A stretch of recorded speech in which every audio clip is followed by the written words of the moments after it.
Hi everybody, welcome back. Now, the 11-point list. This has been a video that's been in the making for nearly 2 years, in fact. Not so much the video, but the document which I've produced which accompanies this video.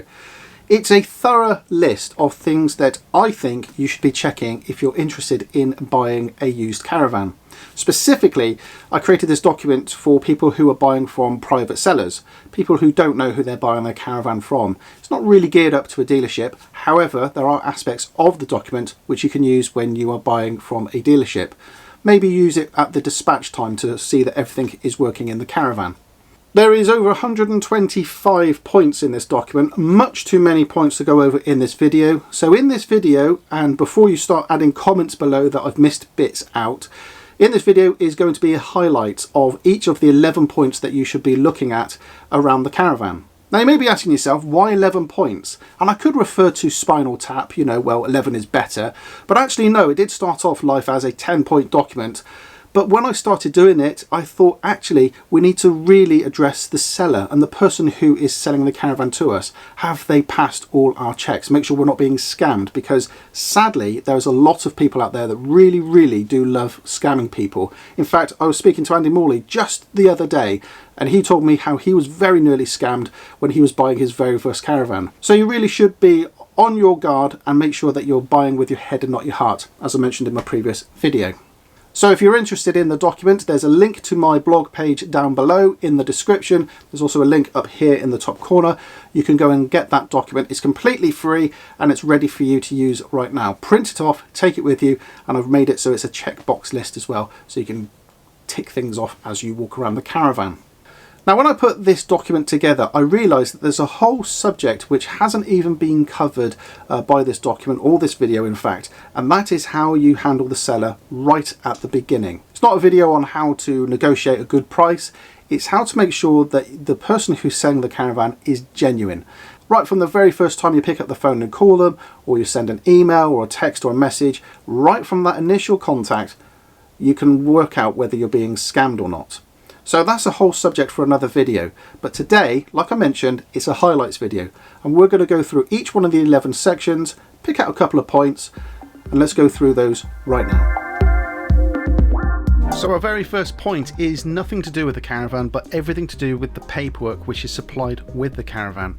We need to make sure we've got the caravan's owner manual and all the installed items on the caravan, and that means the heating, the hot water, the fridge, the cooker, all the security items which have been installed on the caravan, including the alarm and the tracker, and if you've got one, a motor mover. In fact, every single thing which is installed in the caravan will have a document of some description, right down to the smoke alarm.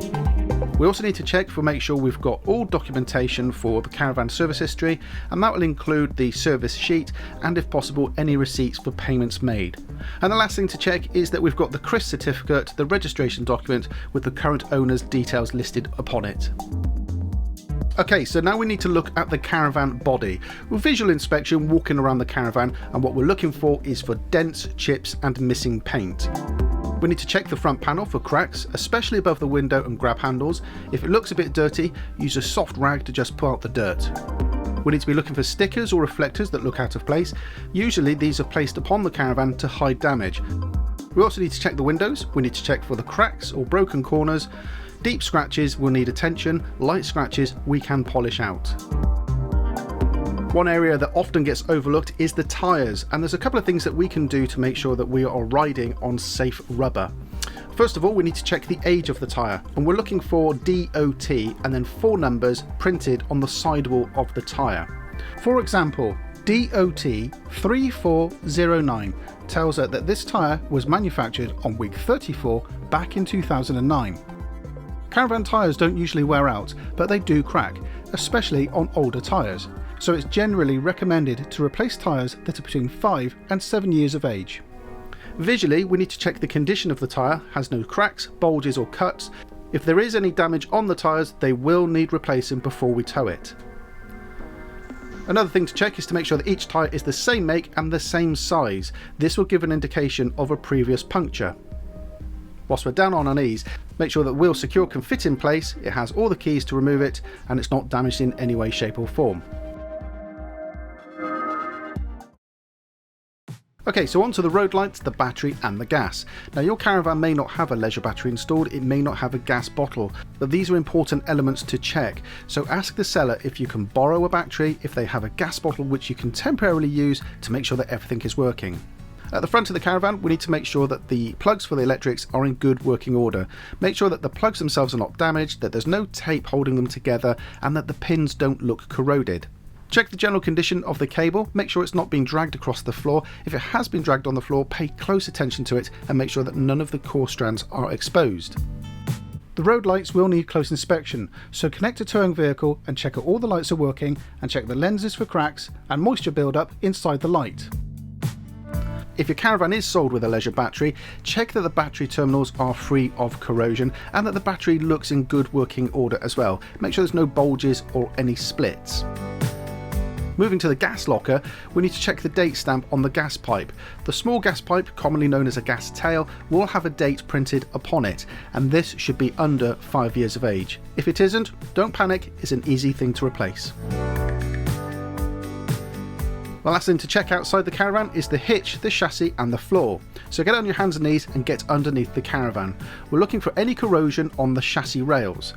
Caravans these days have galvanised chassis, so there should be no drilled holes. If there is, there's likely to be corrosion, so pay close attention. Using a torch, check for any cracks or splints in the wooden floor, especially around the edges. Check that there's no cables or fixings that are loose underneath the Caravan. At the hitch, make sure that the breakaway cable has no splits, no frayed ends and has no damage to either length of the cable. If it does, this will need replacing before we tow it. This is a legal requirement. Visually check the hitch for obvious signs of damage, bends or dents, and also check all the corner steadies to make sure they operate smoothly, winding up and down. Right, it's finally time to step inside the Caravan, and the first thing we need to do is trust our nose. Take a good sniff of the air inside the Caravan. Does it smell musty? Does it smell damp? Trust me, the nose is a good indication of the condition of the Caravan. Check around each of the windows and look for stains caused by water. Use a damp meter if you've got one to perform a damp check around any holes in the Caravan. When I mean holes, I mean cutouts like windows, doors, lockers. Check for the reading below 20% on a dry day. Use a torch and look under the beds, in the seating areas, in the dark corners where you can't really see too well. Check for signs of mould or damp. Sit in each of the seats, check that they haven't collapsed and make sure the seat pads are not flat and they haven't lost any of their bounce. Open every locker, door and cupboard, make sure that they're smooth operation and that they close properly. An area in the Caravan which you really should spend a lot of time making sure that everything works is the kitchen appliances.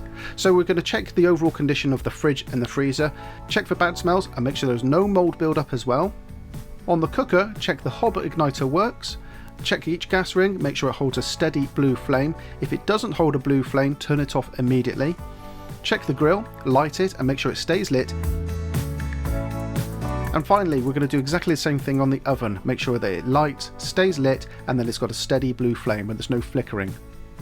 And finally, make sure that the overall condition of the worktops in the kitchen is in good working order, and then any sealant which is used down the back of the worktops is in good condition. Now it's on to the heating, the hot water and the cold water, and we're going to need to ask the seller if we can turn the heating on to see if it's working correctly.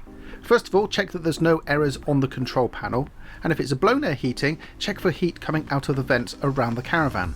But if it's the Alder wet heating system, you can check for the pump noise from the expansion tank and usually see the fluid bubbling away. Check that the hot water is available from the kitchen, the washroom and the shower head. Look at the kitchen sink, check for cracks or leaks around the plug hole, and also check the washroom basin for cracks around the bowl as well. At the furnace, check around the outside, check for leaks or signs of water damage, use a torch to check down the back, and listen to the water pump, if it's external or the internal one, and check for strange rattles or vibrations. But be warned, some of the internal pumps can be a little bit noisy. Now we're on to the power sources, and we need to check that the 230 volts electric is working. So check all the outlets are working by plugging in a small device such as a lamp or a fan. Check that the battery voltage changes when the electric hookup is plugged in, and this will confirm that the battery charger is operational. Check all the lights, the LED lighting, the reading lamps and the downlighters, that they all work. If you find anything not working in the Caravan, have a look at the fuse board, see if that's in good working order, and pull each fuse individually and examine. Make sure it hasn't blown. Now it's on to the installed accessories. Your Caravan may not have any of these accessories installed, but if they do, hopefully this checklist will help. First of all, the motor mover. Ask the seller to demonstrate the motor mover, ask them to show you how it works, and move the Caravan backwards and forward, left and right. You can also check to make sure it's working correctly by disengaging the rollers and listening for any rattles or knocks whilst the rollers are rotating. If you've got a solar panel installed, visually check it for any damage. Make sure that there's no cracks or knocks to the edges of the solar panel, and also make sure that the cable is free of damage as well. Have a go at using the TV antenna. Some of them are directional, which means you need to rotate them around. Make sure that the amplifier works by switching it on and making sure it lights up correctly. Finally, check the radio can receive FM, DAB, AM, CD, auxiliary, all the modes that are set out on the radio. Make sure it works and it sounds nice without distortion.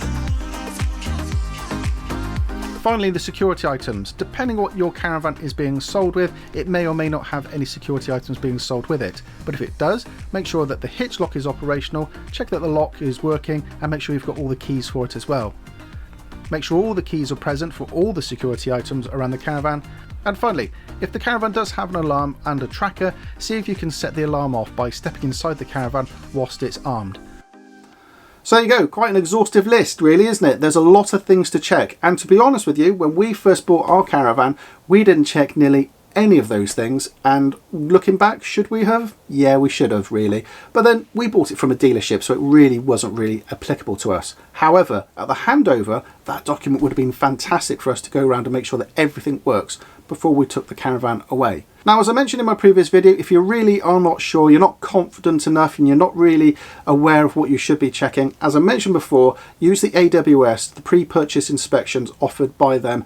They can go around and they can independently and with no bias look at the Caravan and give you a thumbs up or a thumbs down, or at least highlight areas to you that will need checking and areas of concern. So that's worth thinking about. It may be the difference of saving you a fortune or giving you something to barter and get the price lowered on. So it's worthwhile considering.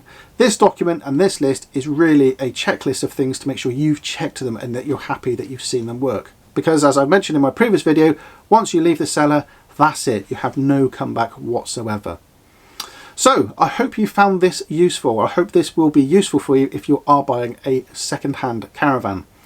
Please do hit the subscribe button, hit the notification icon, and if you can do all of that, we'll see you next week. Many thanks for watching, guys. Take care now. Bye-bye.